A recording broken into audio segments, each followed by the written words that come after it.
Hello everyone, there are currently 4 different types of weapons that you can create with silver. Those include the silver sword, Frostner, the Fang Spear, and the Draugr Fang bow. And then the skills that relate to these weapons are going to be at max level, so swords are at 100, bows are at 100, and spears are at 100. And unfortunately, there are no levels that are going to benefit Frostner at this time. So that will slightly affect how useful this weapon is. Anyway, starting off with the silver sword, for the slash damage we have 93 slash, 45 spirit damage, 10 block power, 35 parry force, 2 times parry bonus, 40 knockback, and 3 times backstab damage. And the spirit damage is important because that allows you to do extra damage to enemies that are dead. And a good example of this is the Draugr. The Draugr is a dead enemy. And once I attack the Draugr, it's going to do an initial amount of damage, and then there's going to be damage over time because of that spirit damage, as you can see. And I'll attack again, and more damage over time.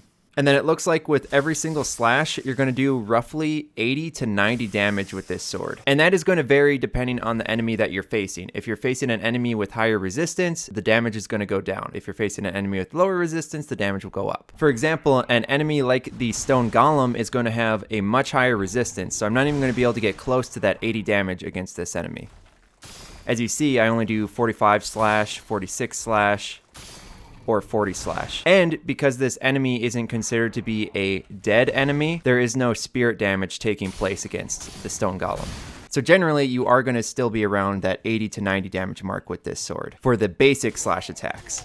And then if you get the combo finisher, you're going to go all the way up to 170 damage, sometimes 180, and sometimes down to 160 damage. And then with the secondary attack, you're going to do roughly 250 to 280 damage every single time you hit.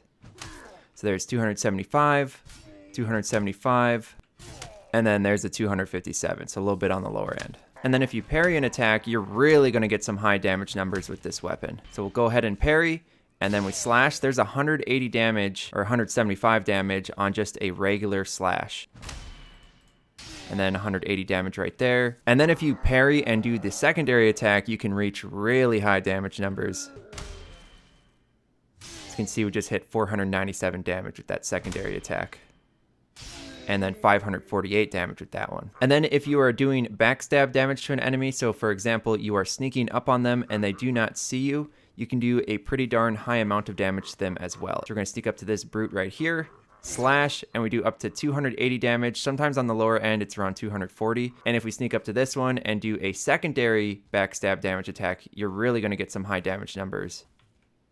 Like so, 734 damage. It's ridiculous. And I just realized I forgot to show you what the combo finisher does for the sword, which is up to 318 damage, as you can see right there. And in terms of hitting multiple enemies at the same time, with the sword, you're going to be able to hit at max 3 enemies with your regular slashes, if they are close enough to each other. And then with the secondary attack, you'll be able to hit at maximum 3 enemies at a time, but that's only if those 3 enemies are close enough. So generally, you're probably only going to hit 2 at a time. And then moving on to Frostner, we have 35 blunt damage, 58 frost damage, 20 spirit damage, 10 block, 45 parry force, 2 times parry bonus, 120 knockback, and 3 times backstab damage. And an extra note on the damage for this one, once again, there is that spirit damage. It is not as much as the sword is, so you're not going to do as much damage to those dead enemies with the spirit damage. However, you do have the frost damage, which is at 58. Now, the frost damage isn't going to help too much with increasing your damage. You're still going to do roughly the same amount of base damage as you do with the slash damage on the sword. But if you're going against blob enemies, blobs, blob elites, or against bone mass, which is the 3rd boss that you have to face, those blob-like enemies, the frost damage will greatly help you against them. And every single time you hit them, you're going to do critical damage. So if we spawn just a regular Draugr that's level 3, and we're hitting this guy, we're going to do 84, 79 damage, 79 damage, 85 damage, with just our basic hits. Now if we spawn in a level 3 blob elite, our basic hits are now doing 130 damage, 118 damage,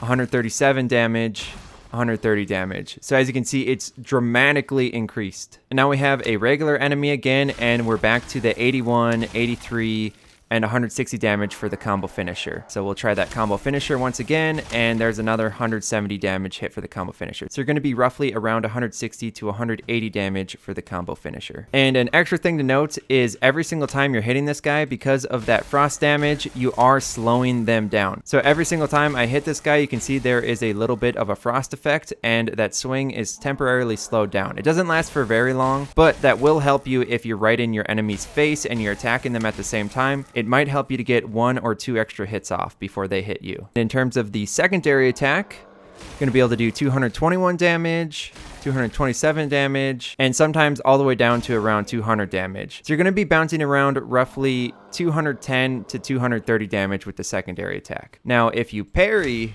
and do the regular hits, you're going to do 170, 175 damage, 165, or 172 damage. So that's going to be bouncing around the 160 to 180 damage mark.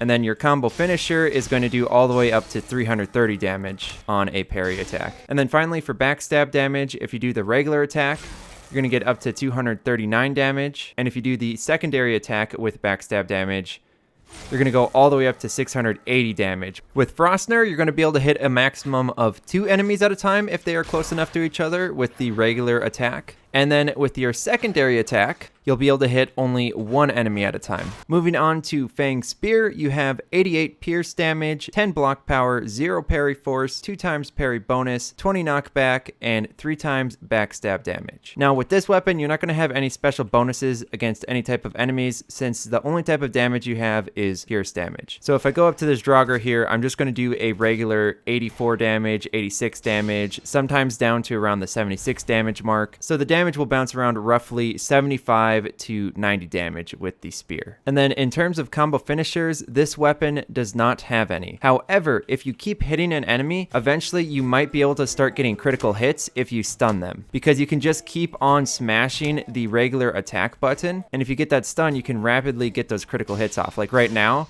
I got 4 critical hits in a row, and then I just got a 5th one right there. So even though there is no combo finisher, because your regular attack can stun enemies, if you do it right, you can do a dramatic amount of damage in a very short amount of time, which might end up being more damage than you might be able to do with the sword or with the hammer. And then as you can see, those critical hits go around 140 to 165 damage, I would say, which is roughly the same as the sword critical hits. And then we also have a secondary attack with the Fang Spear. This one's a little bit different than the others. You can actually throw the spear at the enemy, and every single time you're going to get roughly the same amount of damage, 110 to roughly 130 damage, I would say. And in terms of the backstab damage, with the regular attack, you're going to do roughly 230 to 260 damage with each backstab hit.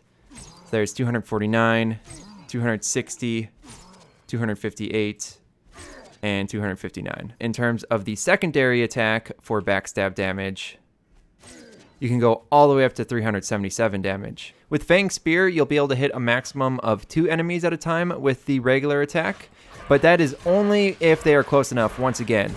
And then with your secondary attack, once again, you can only hit 1 grayling at a time with that attack. So we'll throw it straight into the center of the pack and only hit 1 of them. And finally, we're going to move on to the Draugr Fang bow. This has 56 pierce, 20 poison, 5 block power, 0 parry force, 1.5 times parry bonus, 20 knockback, and 3 times backstab damage. And we're going to be using the needle arrows to go along with this, and they have 62 pierce and 15 knockback. So on your average enemy, you're going to be doing around 100 to 120 damage with each hit. If you happen to stun your enemy, you can start doing those critical hits, and you can go anywhere from around 200 to 230 damage with those stunned critical hits. There, we got some critical hits coming here. We got 214, 226 damage, 204 damage, 210 damage, anywhere between 200 and 230 damage with those stunned critical hits. And after doing some testing, I have found some weird things. On most enemies, you do around that 100 damage mark. But on some enemies, like for example, the skeleton, you only do around 50 damage with each hit.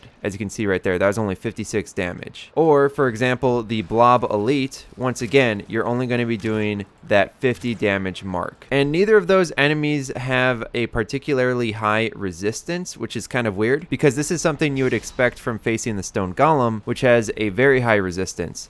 So if I start hitting this golem, as you can see, once again, I'm only doing around that 50 damage mark. which makes sense because there's so much resistance. And then if you go up against something like a troll, it gets even more weird because if you start hitting the troll pretty much anywhere on the body, not even in the critical spot, you start doing crazy high damage. And then if you get the stun attack right there, I was doing all the way up to 300 damage. So basic attacks are just 160 to 170 damage. And then when I stunned the troll there, I was doing 300 critical damage. And then we go back to a more normal enemy like the Draugr, and once again, we're back to that 100 damage mark. So there's definitely some weird variation on the enemies you face here. And I also did test this with needle arrows and the silver arrows off screen just to kind of compare to see if a different arrow really mattered. But in both cases, you still do that same damage mark. And the same results popped up when using the huntsman bow because I thought the poison damage might have something to do with it. But once again, the poison bow doesn't have any poison damage on it, and I was still getting the same results. And then finally, for the backstab damage,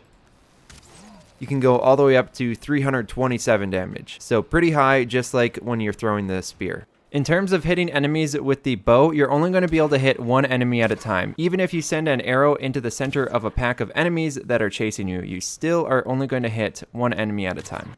With everything said, I would say that the silver sword is all around going to be the best weapon to use. In certain scenarios, using Frostner is going to be more beneficial than using the sword. For example, if you're going up against those blob enemies. And once again, in certain scenarios, Fang Spear is going to be better than using the silver sword. For example, if you're taking on one enemy that has a lot of HP and you can stun them and then do those critical hits, then you're going to be able to do more damage and take them out faster than you would be using the silver sword. And in general, I would recommend using the Draugr Fang bow while your enemies are at range. Once they get close enough, switch over to using your silver sword and then also equip the silver shield. And that's all I got for you in this video. So if you have any questions at all, please post them in the comment section. Leave a like if you found this to be helpful or enjoyable. Subscribe for more. Thank you for watching, and I will see you all in the next one.